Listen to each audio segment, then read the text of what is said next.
Millions of tourists are drawn to Japan every year by the lure of its natural treasures, mountains, volcanoes, hot springs, subtropical beaches, and some of the best snow in the world. There are reminders of nature and the seasons at every turn.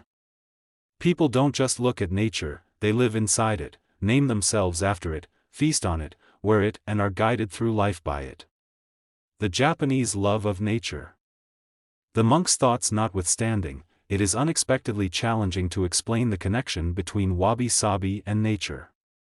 It's like trying to see something under a microscope, but getting up so close that it's actually blurry. A Wabi Sabi worldview is one predicated on the fundamental truths of nature and the cycle of life. Wabi Sabi is born of a people whose traditional view of nature is that they are part of, not separate from it. And yet, because Wabi Sabi and nature are so closely related, we get this blurred view when trying to put words to that connection. To see it more clearly, we have to pull away a little, refocus our microscope and adjust our eyes. According to the Cambridge English Dictionary, nature is all the animals, plants, rocks, etc. in the world and all the features, forces and processes that happen or exist independently of people, such as the weather, the sea, mountains, the production of young animals, or plants, and growth, and the force that is responsible for physical life and that is sometimes spoken of as a person. The main definition given in Kojian, the Japanese equivalent of this dictionary, simply states, things as they are. At its essence, the experience of Wabi Sabi is an intuitive response to beauty which reflects the true nature of things as they are. That is, a beauty which reminds us that everything is impermanent, imperfect and incomplete. This experience of Wabi Sabi is often felt in the presence of natural materials, which is why spending time in nature can be such a powerful experience. It reminds us that we are part of something miraculous. By momentarily lifting us out of the fog of to-do lists, chores and admin overwhelm, Wabi Sabi holds up a mirror to life's magnificence, and in that mirror, we get a glimpse of ourselves. The forest does not care what your hair looks like. The mountains don't move for any job title. The rivers keep running, regardless of your social media following, your salary or your popularity. The flowers keep on blooming, whether or not you make mistakes. Nature just is, and welcomes you, just as you are. Our capacity to experience Wabi Sabi reconnects us to these truths, which allow us to feel, in the moment, unconditionally accepted. The influence of nature on literature, art and culture. When I consulted with a Japanese professor on the translation of Living with Nature, they suggested Shurzen o Meteru, which actually means loving nature. This endemic love of nature, which has ancient roots in religion, has heavily influenced the arts and literature over the centuries. Still today, nature influences the rhythms and rituals of daily life, and particular attention is paid to the changing seasons in Japan. As a teenager, I had a haiku poem by Matsuo Basho pinned on my bedroom wall. It read, "The first winter rains.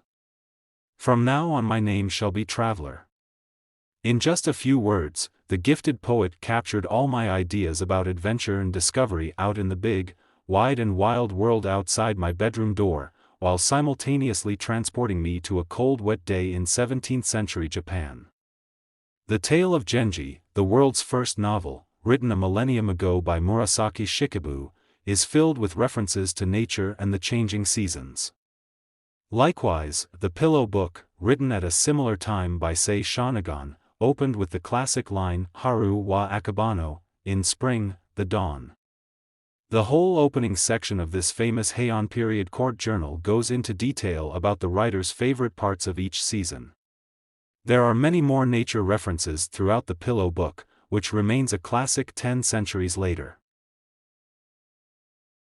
The Japanese have been writing about nature and the seasons for as long as they have been writing.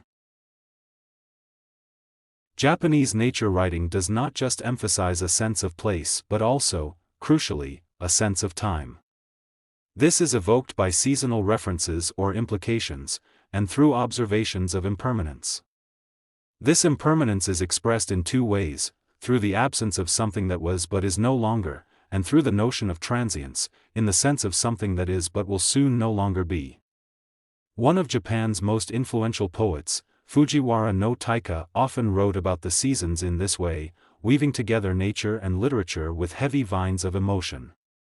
From the woodblock prints of Hokusai to the contemporary films of Studio Ghibli's Hayao Miyazaki, nature is everywhere in Japanese art too. Japanese architecture is also heavily influenced by nature, as discussed in many times.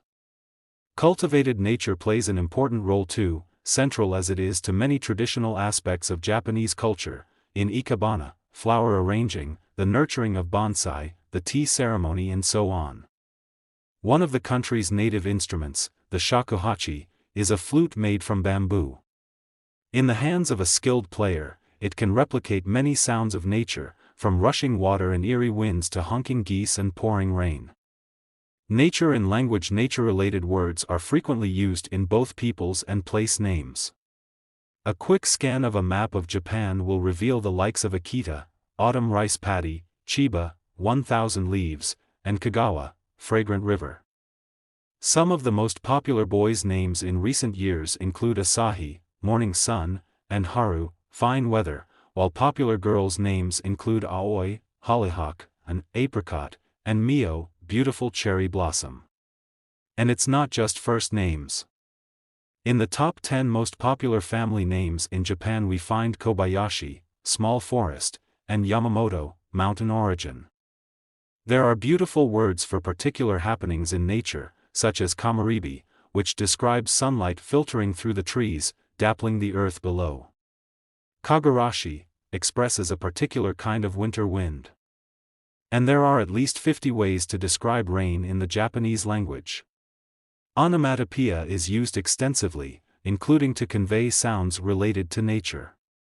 Zaza describes rain pouring down heavily, Kapakopo suggests the gentle bubbling of water, and Hayuyu is the sound of a whooshing wind. There are entire almanacs of seasonal words to use in poetry, and guides to writing letters and emails with season-specific greetings. A recent missive from a male Japanese friend began, "Hello Beth, how are you? The narcissi started to bloom yesterday, and the cherry blossom is on its way. We had Chinese chives from the garden for breakfast this morning.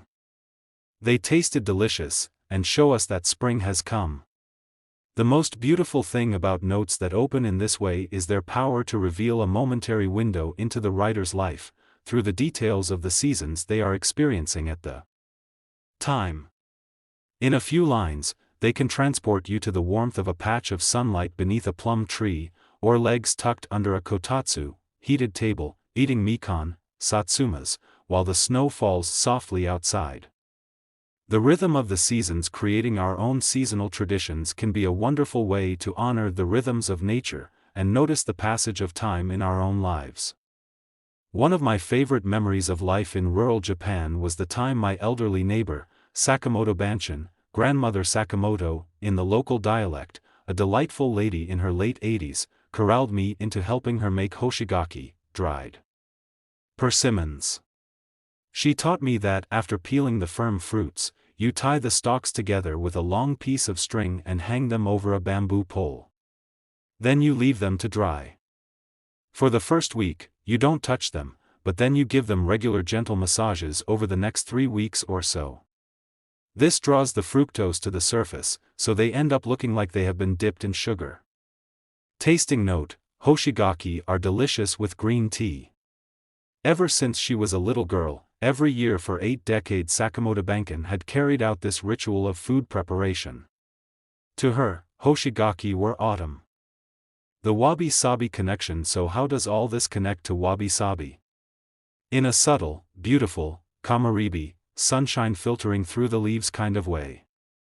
Each ray of natural inspiration is a reminder to notice and appreciate what is here now, in all its ephemeral beauty.